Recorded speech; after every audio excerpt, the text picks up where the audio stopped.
What's going on, everybody? Welcome to a brand new edition of the MEAC More here on the HBCU Sports YouTube channel and Facebook pages. Welcome aboard. My name is Chris Stevens. I am an HBCU Sports contributing writer and the host of this lovely program, the MEAC More. So, if you are here, welcome aboard. Not going to waste too much time.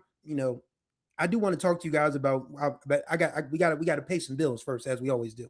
And as always, this edition of the MEAC More is sponsored by Rock Solid Contracting and Development, based out of Wilmington, Delaware. Rock Solid Contracting and Development handles all your construction, demolition, and remediation needs. Excuse me.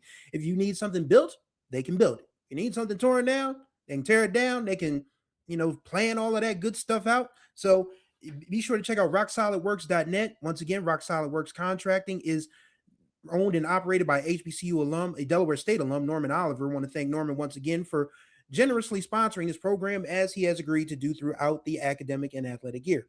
Also, did you guys know I have a music podcast? I talk about it every week. It's on the Groove Line, where I talk to old school R&B, jazz, music legends, folks who've had, skin in the business for a long time. And I talk about some of my favorite songs as well. You guys can go ahead and subscribe to that channel. We have crossed the 500 subscriber threshold, which means I can start making a little bit of coin from this now. So if you guys want to help me in that process, be sure to click that link on your screen as you see on the Groove Line and hit me up there. Also, I have an after hours podcast called The Overnight Scenario.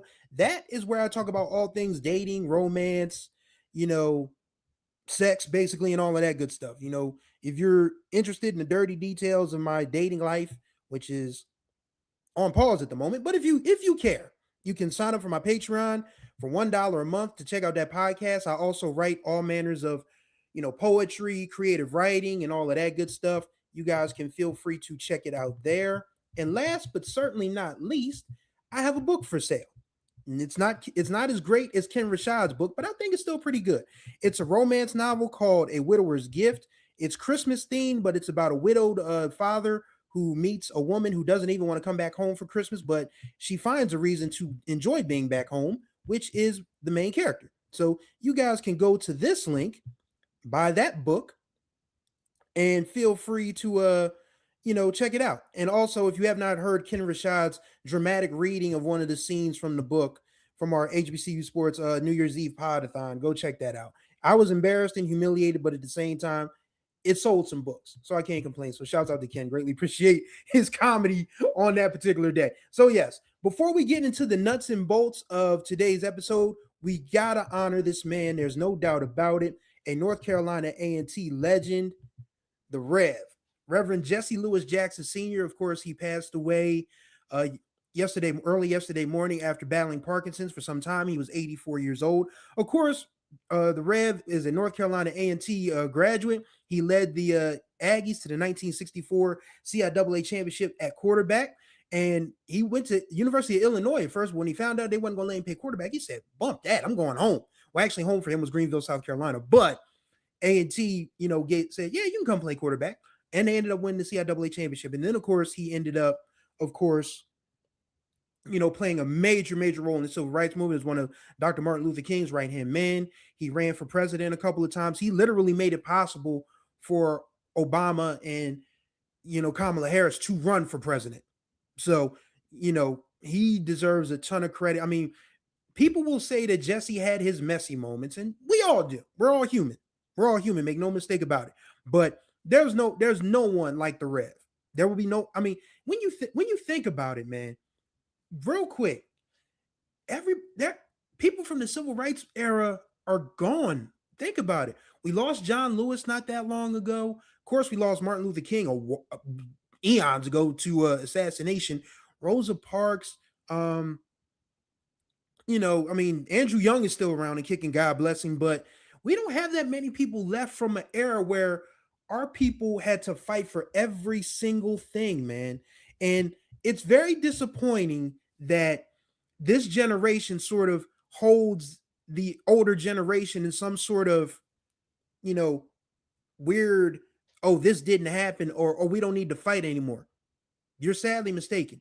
And somebody on a social media platform that I'm on made a heartbreaking point. It had to be very frustrating for Jesse to fight for so much in his life and to see it undone at the end of his life, because that's pretty much what's happened.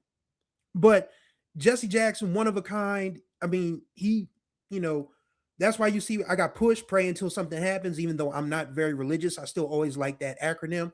So we gonna push forward. You know, all the good stuff. We are gonna keep hope alive. Shouts out to A&T Roy, and we all are somebody. That's what he told us. I am somebody. So yes, we had to start the show off honoring Jesse Jackson today. Couldn't be a show about the MEAC and more if we didn't talk about an A&T legend, even though he did his best work in the CIAA, but A&T was in the MEAC too. So Jesse's still an HBCU grad, and we honor him and we thank him and we wish him the best on the other side. May he rest in peace. Now that we have honored the good Rev as we should, let's talk about this MEAC basketball picture. And we're going to start with the ladies first. If I can get it up on the screen. There we go. So, not much has changed since the last time we did these standings. Howard is 9-1. Norfolk State is 8-2. Eastern Shore is 7-3. Common State is 6-4. North Carolina Central 3-6. Morgan State 3-7. South Carolina State 2-7. And my Delaware State Lady Hornets 1-9. So, what it looks like now, what the MEAC women's basketball picture looks like now is what we expected it to look like at the beginning of the year. And that is Howard being at the head of the pack. I think what we don't talk about enough with respect to what Jermaine Woods has been able to do at Norfolk State is incredible. I mean, we knew Ty Grace was a great coach. We knew Howard had a ton of talent. Niall Miller, Ariella Hennigan, Zanaya Thomas, Zoe Stewart. That starting five is as good a starting five, not just in HBCU, but in mid-major women's basketball. But we knew Ty Grace had talent. We knew Ty Grace could coach. But there were going to be a lot of questions about Norfolk State after Larry Vickers after Larry Vickers left, and Diamond Johnson graduated. Kiara Wheeler went to West Virginia, where she's doing very well, by the way. Not surprised because Mimi could hoop. There's no surprise there. But what Jermaine Woods has been able to do by bringing in Joshua Clinton from Hampton, keeping Anjanae Richardson and Debria Clark, and Leah Hicks, who transferred from was George Mason or George Washington? I can't remember which one. But she's probably been the best center in the MEAC by a mile on the women's side. So Norfolk State still being in the title picture is a testament to what Jermaine Woods has been able to do in coming in from Coppin State, replenishing that program and having them right back in the chase to defend their championship, because Norfolk State is the defending women's champ until further notice. But right now, Howard looks really, really good. UMES is still there. They're still there. They're not in first place anymore. But 7-3 ain't nothing to sneeze at. But yeah. Also, the rest of the pack, I think what you're going to see is a lot of teams just tripping over each other to get that fourth seed, even though Daryl Mosley has done a good job of replacing Jermaine Woods at Coppin. But outside of that, Central, I think, is another year away, even though they are going to lose Morgan Callahan after this year. And I think they lose Anaya Finger, too, if I'm not mistaken. But yeah, they lose two big pieces. So, Coach Baxter's going to have to hit, Terrence Baxter's going to have to hit that portal and get some new talent to replace those two. South Carolina State, I think it was Stephen J. Gaither who said that South Carolina State's all in on football, so they could care less about basketball. But I would like to see their women's basketball program, make some inroads. Morgan State has a lot of young talent. Nadine Doman is doing a great job in her first year as head coach, getting that program, up to speed, but they're probably another year away.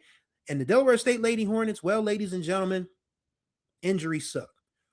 We've been without our leading scorer, Mahogany Cottenham, for about a month or two now. And she was one of only two returning players last year. Erica Huggins, who was a all MEAC rookie team last year, still in there. But Mouse Scott, well, her given name is Amaya, but they call her Mouse. The freshman point guard, if you have not seen Mouse play, she's a talent. She's a talent. So right now, Coach Jazz Turner is just trying to keep everything level until everybody gets healthy and she hits the recruiting trail this summer and gets some new kids. So it's a rough year for Delaware State basketball as a whole, but I think they'll be back on the upswing sooner rather than later. But as far as if you had to make me, I did a little piece on HBCUsports.com handicapping the race right now. I think Howard sticks it out till the end and finishes it first. But Norfolk State and UMES, but Howard and Norfolk State play on the last day of the regular season, March 5th. That is going to be a game that is going to be must see. And hopefully people tune in for that, because women's basketball deserves a lot of love, even though we are watching the WNBA actively kneecap themselves by not giving the players what they want. That's another show for another podcast. But yes, on to the men's If I can pull it up. There we go. The men's standings. Once again, Howard in first place, 7-3. Soldier Rag, I see your comment. We're gonna talk about that in a minute once we talk about this basketball stuff. Uh, Howard is 7-3. North Carolina Central and Morgan State are tied at 6-3. North Carolina Central just beat Morgan State, so that's why they're in second place. They have the tiebreaker. Norfolk State is 6-4, defending champs. South Carolina State is 4-4. Eastern Shore, wow, they started off 4-0 and have lost 6 straight. We'll talk about that in a minute. Coppin State has won 3 in a row, even though they can't participate in the tournament. They can't participate in the tournament, but they're 4-6. And the Delaware State men, 1-9. So my thoughts on the men's race is I don't know who's going to be in first place. Howard is in first right now. But that could change because over the last 2 weeks, we've had 3, count them 3, different teams in first place. First it was Central. Then it was Morgan State. Now it's Howard again. and before that was UMES. So there have been 4 different men's leaders in the MEAC over the duration of conference play. I don't know, man. I don't know who's going to win the MEAC men's championship. I'm not going to sit here and lie to you. I'm pretty sure that Howard is going to win the women's MEAC championship, but as far as the men's tournament, don't ask me, man. Don't ask me. Well, you should ask me because, well, it's the MEAC and more, but it wouldn't. Howard has the talent. Cedric Taylor III, the Morehouse transfer, has been as good as advertised. Him and Bryce Harris are averaging each 17 points a game. And the beautiful part about that is that's not even half of Howard's scoring output. Those are just your 2 main guns. Those are just their 2 main guns. Jerron, apparently it is a medical issue that will go undisclosed because nobody's talking about it. But Central lost their big man, Corey Carvey, for the season. They said it's an undisclosed medical issue. Hopefully it's nothing super serious, and we wish that young man the best. But yeah, he's done for a year. That's going to hurt. But in a league like the MEAC, where there is no real dominant center, I don't think it matters that much. Corey Carvey is a good player. Don't get me wrong. But there's no 6'11", 7-foot monsters in the MEAC. Not like when I was in the MEAC. When I was a student. Because Hampton back in the day had Bruce Brown. UMES had Tim Parham. Central had it. Not Central. Central went in the MEAC when I was in school. Sorry. That's how old I am. I just thought about that. Wow. I go back to when North Carolina Central was still in the CIAA. That's how long ago I was in college. Lord have mercy. But yeah, Coppin had a dude named Henry Coulter. Wasn't much of a scorer, but at 6'11", he could block everybody's shot. Howard, Delaware State, we had a guy named Aaron Fleetwood who was kind of like a stretch 4, stretch 5 in some respects. So but as far as like centers now, the way basketball has gone with this whole positionless thing, nobody really has a defined role anymore. You don't have a center, a power forward, a small forward, a point guard, and a shooting guard. You have wings, you have guards, you have forwards. You don't have like a true C anymore. You don't.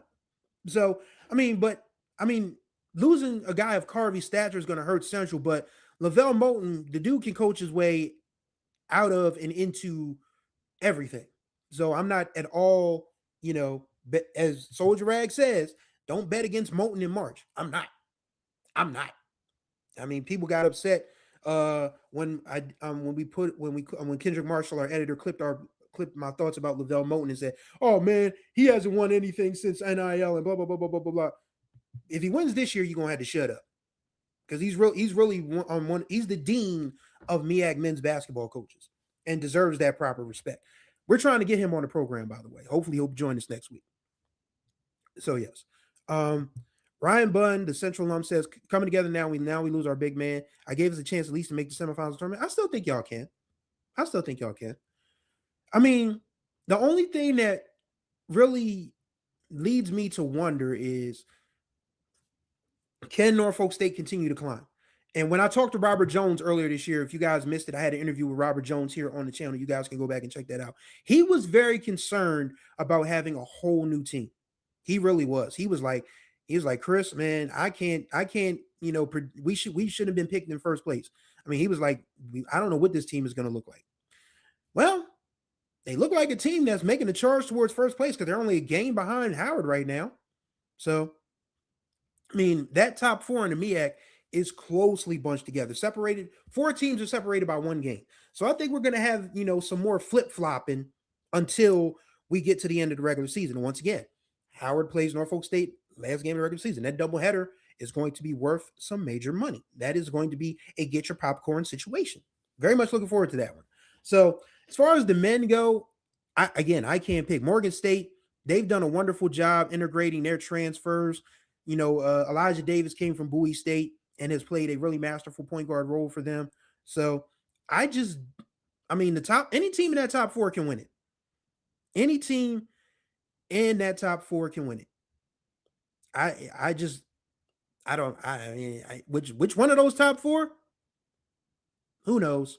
Well, hopefully we'll figure that out. I mean, we will figure it out. We'll know by the second Saturday in March, obviously. So if you guys are going to Norfolk, let me know. I'm going to try to get my tail down there after high school basketball season ends here because that's my second job. So after that, Ryan says we had 9 seniors on senior day versus Cobb in the world to transfer Portland. Yes, it's a challenge out here, man. It is a challenge. And I don't envy these coaches at any level. I think HBCUs are hurt the most by it because we don't have the money. And it's because we've been purposely underfunded. I've said this so many times, and I know I can't get too political about it, but we all know why we've been underfunded. We all know. And it's just hard. I mean, when you have a player, I mean, I look at players across the MEAC now, men's and women's, and I'm thinking, now which school is going to offer them a bag and swipe them from our schools? I think about this all the time. I mean, it sucks to have to think like that, but you have to really think like, wow, this kid is averaging like 19 and 8. So which mid-major is going to grab them? Or wow, this kid is putting up 20 points every night. So which power four is going to say, hey, you can be our sixth man or our sixth woman, and you'll be able to make some money doing it. That's a tough way to, conduct business. But that's the business of, it's the business of college athletics. The NCAA finally had to admit that they were getting over on people for the last 50, 60, 70 years and say, okay, you guys can all make money now, but they didn't put in the structure that was going to help everybody. Like I talked about this with Jamie Walker. Jamie Walker is an A&T alum, and he does SIAC, football and basketball for, ESPN Plus and all of that. And he was like, we're really going to have to look at what FCS looks like in 2030, which isn't that far away when you think about it. When you think about it, time just seems to fly. We didn't think 2000s would come up quick when we were young. It's past. 2010s are past. We are now in the second half of the 2020s. So 2030 is absolutely on the way. So we really got to start thinking about what our schools are going to look like and where they're going to be in this new era of college athletics, because we ain't going to be able to pay the fare. We're not going to be able to pay the $5, y'all. Let's just be honest about it. There are only a handful of schools that can sustain a D1 model in this new era. But we're going to really have to start thinking about what our athletic programs are going to look like and how we're going to, get through this and survive as, the money just keeps trickling up instead of trickling down. That being said, let's talk about the OVC, and the OVC is popping right now. You see that. Yes, you see it. 6 teams separated by 1.5 games. SEMO and UT Martin tied for first at 12-5. Tennessee State, our school that we cover, and Morehead State tied at 11-5. And Southern Illinois, Edwardsville, and Lindenwood are tied at 10-6. So, as you guys all know, the top 2 seeds in the OVC get automatic buys to the OVC semifinals. So the hope and prayer is that Tennessee State is able to snatch one of those 2 spots. They were in first place for a second, but they lost the game recently, and with results around the OVC being what they were, they kind of sort of, fell backwards. So that was just a challenge. So, that race is going to be something to watch, because I feel like the winner of that conference could be a team that pulls off an upset in the tournament. Hopefully it's Tennessee State. I would love to see 3 HBCUs on the men's side. Granted, they're probably going to put us all in the play-in. Like, they've already got the MEAC and the SWAC winners forecasted for the first four in Dayton. I almost said Toledo. I know it's Dayton. Got my Ohio cities mixed up. But it's unfortunate that nobody was really able to distinguish themselves as like a 26-5 team that you just couldn't justify putting in a play-in situation. So whoever wins the MEAC and the SWAC is going to be in a play-in. Hopefully they just don't play each other. And then if they do, I'm calling racism. I'm doing it like Jesse. I'm doing it like Jesse. I'm calling everybody out. But yeah, shouts out to Silas checking in. Let me see if I can get my star players. Star players are not from predatory, are not predatory coaches from opposing coaches. I think what he's trying to say is that a lot of these opposing coaches are predatory, and I agree. That's why I think what Sean Gibbs was able to say about Sean Gibbs and Chris Dishman, even though that's a SWAT coach, he was right about these street agents and these programs poaching players, because that's exactly what's going on here. There's nothing above par. There's nothing on the up and up about these kids transferring. I mean, there are some kids who leave on their own will. I mean, they do it all the time, but more often than not, it's a lot of these folks saying you can get a better deal here. You can get a better deal there. Oh, you can get more playing time here. You can get more playing time there. And it's like, how do you compete with that? How do you compete with that? People got upset when Robert Jones last year said that HBCUs now are JUCOs. But that's about what it sounds like now. That is about what it looks like. And it's unfortunate, but you can't say he's wrong, man. You can't say he's wrong, because you get a kid, you get a kid, he plays well, he or she plays well, and then the next thing you know, they gone. They gone. It's that simple. It's like, all right, this wasn't my first option, but I'm here. I might as well make it work. Oh, I've made it work. Now let me go see what my first option is talking about. Or another option comes up. It's a dirty game. It is a dirty game. It is a dirty, dirty game. Shouts out to WSSU Ram Nation checking in. As soon as kids have a few good games, their attitudes change from what I've heard. Yeah. For better or for worse, the autonomy of college athletes is going to, hurt a lot of programs. I mean, HBCUs are going to be the ones that feel the immediate impact. But PWIs, the mid-majors, they're suffering too. They're just, they're just not as vocal about it. I mean, if anything, the Power Fours have been more vocal about it. I mean, Jerome Tang, the dude that got fired from Kansas State, called the dudes that he recruited, sorry. You wasn't going to keep your job saying something like that. Can you imagine if an HBCU coach said that? He would be out on his behind too. You can't just sit here and say, oh, wow, the guys I recruited are no good. Bro, you recruited them. This is like somebody cooking, trying to take shortcuts. Like, if you know that your spaghetti needs spaghetti sauce and you substitute that with mayonnaise, and then you wonder why your spaghetti is ass, you didn't put the spaghetti sauce in. You put mayonnaise in there. So that's why. Jerome Tang put mayonnaise where he should have been putting spaghetti sauce, and now he is suing for the $18 million he is owed. Even because Kansas State said they fired him with cause, and these lawyers say, oh, he wasn't fired without cause. I'm sorry, man, but if you get in front of these cameras and talk about the players I recruited are bums, and the athletic director's not going to put up with that, the chancellor's not going to put up with that, the provost, the president, the university system, whatever. There's no administrative force in their right mind that's going to sit there and let you demean the athletes that you recruited. That only works if your name is Rick Pitino, who does it all the time, Tom Izzo, who does it all the time, and Mick Cronin, who is just proven to be a certified jackass. I don't know if you guys saw the Michigan State UCLA game yesterday where he ejected his own player, which I thought was stupid because that was not a flagrant foul. It was a hard foul, yes. It was a hard foul, but it was not a flagrant foul. But for Mick Cronin to have that ridiculous reaction to just make it all about him. Like, oh, let me show you how in charge I am in my program. Get off the floor. Hopefully, black kids watch how some of these white coaches are acting and say, do I really want to put up with this for the name on the jersey, for the NIL, for the access to? I'm playing. I'm kidding. But the rest, you got to look at some of how these white coaches are acting and say, now, do I really want to put up with this? I mean, Jerome Tang is black, obviously. I mean, that goes without saying. But, guys like Cronin, guys like Tom Izzo, guys like Rick Pitino, guys like John Calipari, do you really want to deal with that crap?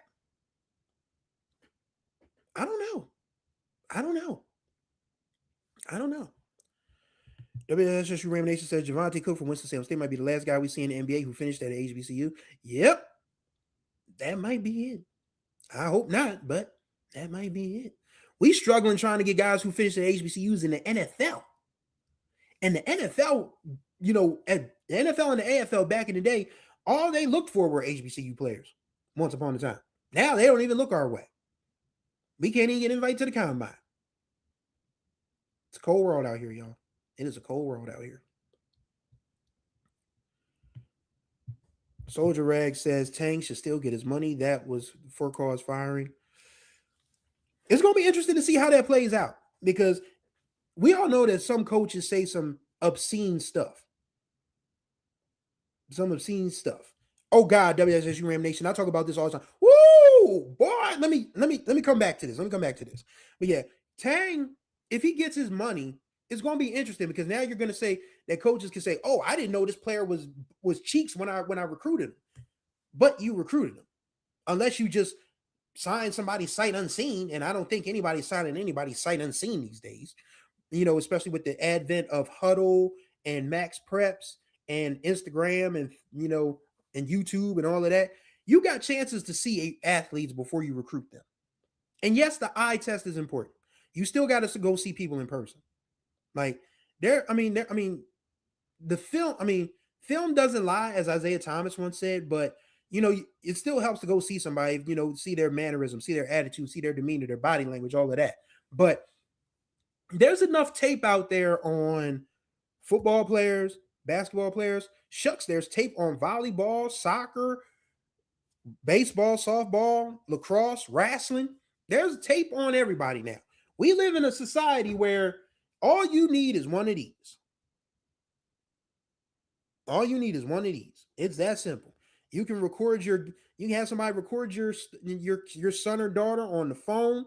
You can edit that. You can have editing software. You can upload it to YouTube. You can upload it to Instagram. You can upload it to Huddle. You can upload it to Max Preps. You can upload it to all these, things. And there's no excuse. There is zero excuses, dog. Zero excuses.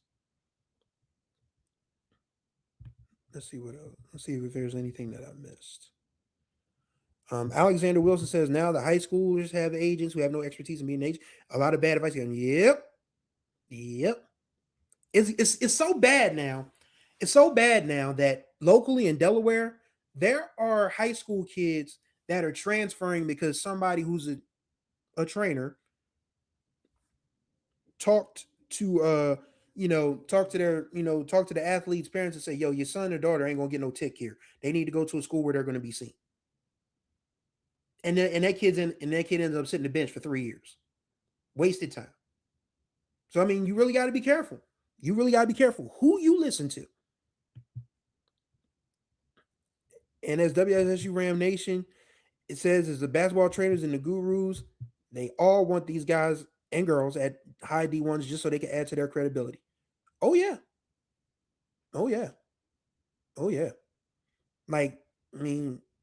No tea, no shade, but I know a lot of trainers around here who have made their living off of sending kids to D1s only to watch them sit the bench for 3 or 4 years and then pretend like they didn't know that kid probably was better suited playing at a mid-major or D2 or D3 or NAIA.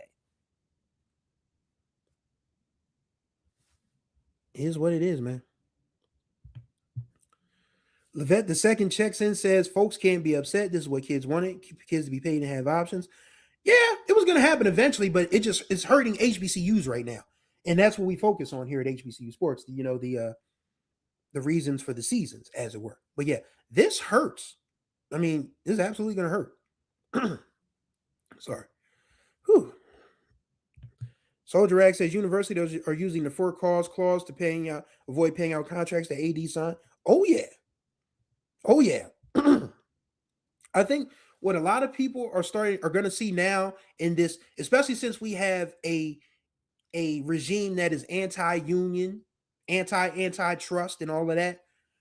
All the stuff that was held up by unions and organizations that were dedicated to the worker being, chiseled away. You're gonna see people getting fired just because it's, a day that ends in Y. There are gonna be coaches who end up getting fired with winning records just because somebody in the office doesn't like them. That day is coming, believe you me. I mean, it's happened before. It's happened before, but it's going to happen with more regularity now that unions and antitrust laws are just absolutely being destroyed by the higher ups in this country.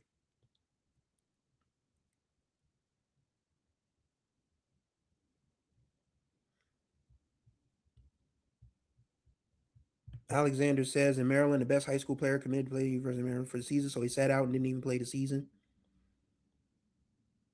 Hey, I mean, these kids got options now, like it or not. And we just saw, we'll probably talk. I mean, the SWAC page will probably talk about it later on this week. But Jackson State's two leading scorers just left the program on the women's side. Just said, not much of an explanation there either. Not much of an explanation either. So, it's the world we live in. You may not like it. I mean, we don't have to like it because our schools are being victimized by it. But this is the way of the world now. So the question is, how do we? You guys might be old enough to remember Bill Bellamy and Def Jam's How to Be a Player when he was about to get busted by his sister Jenny, played by Natalie Desselle, God rest her soul, and Mary Morrow's character, I forget her name off the rip, but they were dedicated to busting him throughout the whole movie, and then they had him, in a situation where all of his flings were at a party, and he said, you know, you got to reform or you got to reform, adjust, or adapt. And that's what HBCU sports is, athletics as a whole. MEAC, SWAC, CIAA, SIAC, HBCU, AC, NAIA, all of that. Everybody's going to have to find a way to reform, adjust, and adapt. Because it's really that simple. Man, that's one of my favorite movies, boy. Aggie 76. Man, I was 16 years old thinking, yo, this being a player seems hazardous. I was 16 when I first saw that movie. I was like, this seems hella hazardous. I mean, getting the girls looks like fun, but now it looks like, damn, sheesh. Dre had to work his way out of that situation and still didn't get out of it because you remember he hooked up with old girl and then she left her, she left her dress and the lipstick right and busted. And Lark Voorhees' character, was his girlfriend, walks in, Dre, son of a oh man. If you have not seen Def Jam's How to Be a Player, I highly recommend you do. One of the most underrated movies of the 90s, by the way. But yes. Because they can. It's really that simple. How do you leave the team when there's 2 weeks left in the season? Because you can. There's a world now where you don't finish what you started. There is a generation now who does not believe in finishing what you started. Because they were raised by a generation, mine, who doesn't believe in finishing what we started. Like, I'm a millennial. I was born in September of 81. So I'm considered a millennial, even though I'm more identified with Gen X. But I'm considered a millennial. But millennials started this whole, screw this, I'm going home thing. We did. And now that Gen Z and Gen Alpha are being raised by us, they have seen that, well, I ain't got to honor my commitments either. That's where we are now. That is where we are now. So there's an ongoing conversation about the MEAC leaving Norfolk, thinking Baltimore, DC, Raleigh, or Charlotte. And there's another comment that says MEAC is going to end up in Baltimore. Charlotte is too spread out. Charlotte don't want to pay HBCU conferences for nothing, so nothing's going to Charlotte. Let's be clear about that. And WSSU Ram Nation says the CIAA is in Baltimore until 2030. I think CIAA should stay in Baltimore. That's just my personal opinion. Maybe Jared Hoffman, my colleague, who has a great podcast, the Better Than Less Than podcast, which covers all things HBCU Division II, which you can check out tomorrow at 2 o'clock. Maybe he'll have a different take on it. But yeah, WSSU Ram Nation says we're not doing that back to back. And Levette argues, why wouldn't Baltimore do that? Harbor's losing customers and it brings 2 big weekends to the city. It would be interesting. WSSU Ram Nation also says they're paying the CIAA close to $2 million. You think they're going to shot another $1 million? Oh boy, here we go. Here we go. Here we go. MEAC got to stop trying to copy off the CIAA paper. Y'all left. See? It's always see. Whew, God bless. God bless. Yeah, Soldier Rag. Dre was almost in the clear, man. I mean, I know he was feeling like the man after he connected with Mary Morrow's character. Why am I forgetting her name? Oh my god, that's gonna mess with me. I gotta Google this real quick. Because I can't remember her character's name. As fine as she was in the movie, I can't remember her name, but I remember that Natalie DeSelle's character name was Jenny. That is messing with me. So I'm going to get this right. Because as a journalist, it is important that we get everything right, including non sequiturs.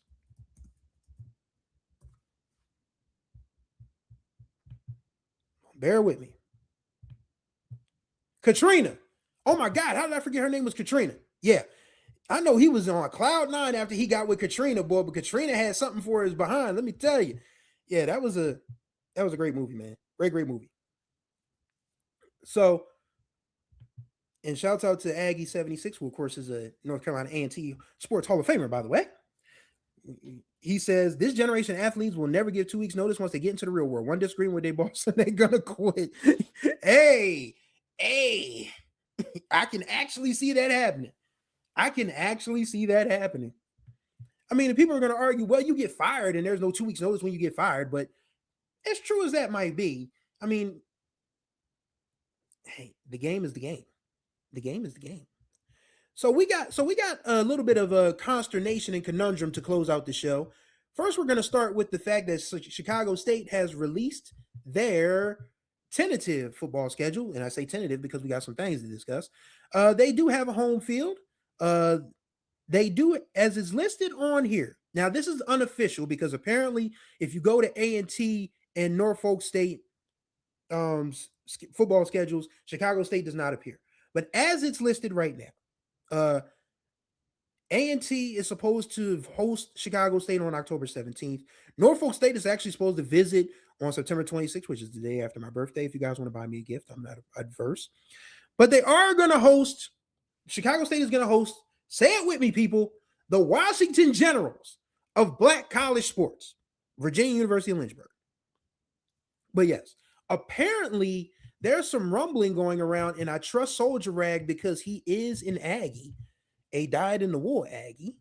He says this at the beginning. Let me see if I can find that comment. Chris, you may have to do another football schedule show. Norfolk is ducking A&T. Now, what's the word behind that? Can somebody please?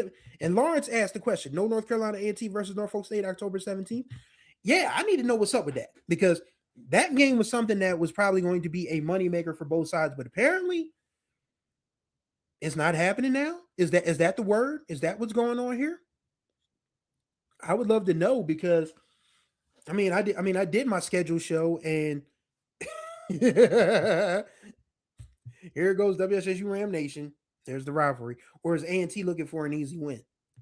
I don't know if it'll be that easy of a win because Bobby Rome is a really good football coach. He's just had the misfortune of coaching at some, program at some places where the administration don't know they behind from the home in the ground, from a hole in the ground. I mean, Florida Memorial fired him after he led them to their first 2 winning seasons since they restarted football after 60 bleeping years.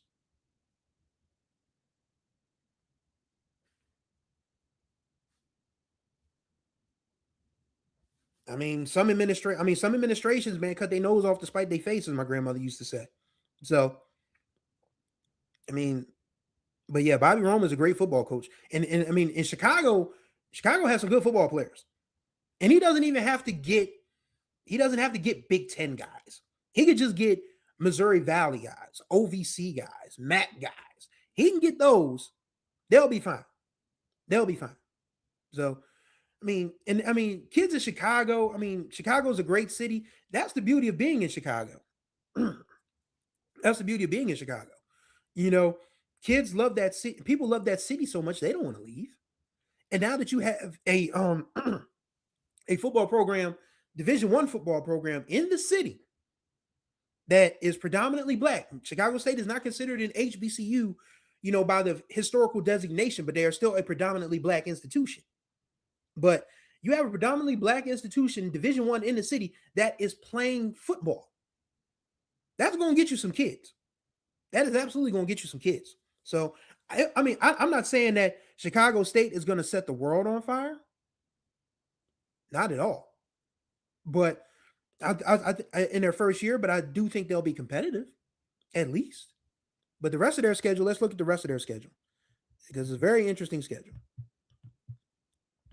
If I can pull this up, man. Boy, this is annoying.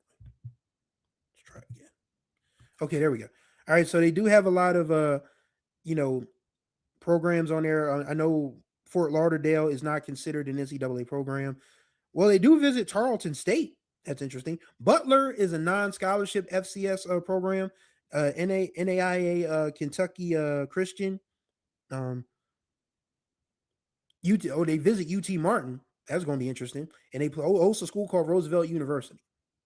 So, very interested to see how that plays out. Lawrence says that Chicago State is playing NAIA Kentucky Christian at home, the same as there's a Chicago Football Classic, Mississippi Valley State versus to be determined September 12th. Now, this would be a great idea for a pivot. I know Coach Rome already has a schedule figured out. I know ADs already have this figured out. But wouldn't it be interesting if Mississippi Valley State and Chicago State played in the Chicago Football Classic?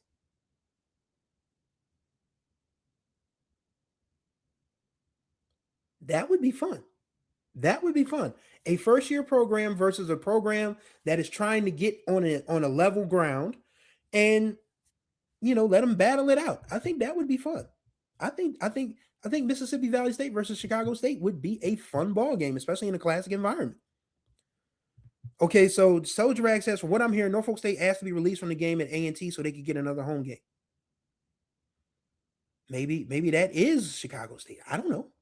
But I will say that's disappointing, because I felt like that would have been a fun matchup, because Norfolk State, of course, with the Michael Vick, whole thing would have brought in the energy in the crowd to A&T, and A&T with Sean Gibbs restoring that program to some form of respectability. It'd be interesting.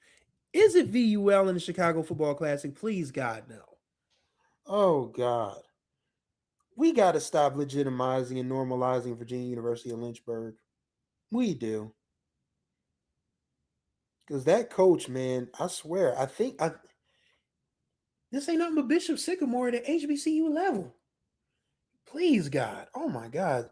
What are Chicago Football Classic organizers thinking? Y'all could have got somebody else. Jesus Christ in heaven.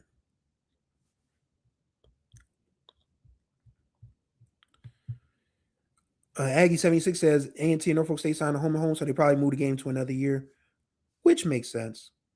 But yeah, hopefully, this is news to me. This is all news to me. So we will see what Chicago State's schedule looks like when it's finalized. But that's what was posted earlier today by the university and Coach Rome, who I know on social media. But yeah, we've had a really good show today, and hopefully you guys will tune in for the rest of the week, because, well, there's a lot to talk about. We got the Better Than Less Than podcast with our guy Jared Hoffman. He is going to give you the rundown on all things CIAA, SIAC, HBCUAC, our friends at Florida Memorial, Langston, and places like that. And Friday, we didn't have a Hopefully, we will have an HBCU Sports Live Roundtable swag page on Friday. We didn't last week because the boss man was doing some boss like work, but hopefully, we're all in on Friday. And, we will talk about everything that's going on in Black College athletics as we do every Friday afternoon. We have a good time doing it. So, you guys are welcome to tune in. And they're on the schedule, Soldier Rag. I think that's a home game for Hampton. Lawrence says they're visiting, but I think that's a home game for Hampton. Matter of fact, I talked about that. It is a home game. Wow, my phone just picked up my conversation. That's weird. But yes. Anyway, ladies and gentlemen, that's going to do it for this edition of the MEAC and More. Greatly appreciate y'all as always. Contact information will be in the description below. Don't forget to subscribe to this channel. Become a level 1 or level 2 member. For the neat and tidy sum of $4.99 a month, you can get all the Black College sports news that fit the print broadcast. I forgot to do super chats. Oh my God. If you guys want to drop a super chat real quick, feel free. $1, $2, $5. If you got it like McKenzie's got 20 million, we'll take it. Also, if you want to donate through different means, we have Cash App. Be sure to go to Cash App, $ HBCU Sports. Zelle, donate at hbcusports.com. Website as well, hbcusports.com/donate. And don't forget to follow us on all manners of social media. We are on the Musty app. That's Twitter, TikTok, Threads, Instagram, Facebook, Blue Sky, you name it, we're there. Just search for HBCU Sports. So once again, tomorrow, the Better Than Less Than podcast with Jared Hoffman. He's going to cover all things Division II, HBCU. And then Friday, hopefully, we will have our usual swag page, roundtable shenanigans for everybody all around the HBCU sports world to join in. So thank you guys for watching the MEAC and More. Greatly appreciate y'all for watching and listening as always. Until the next time we talk, y'all take care of yourselves and each other. We gone.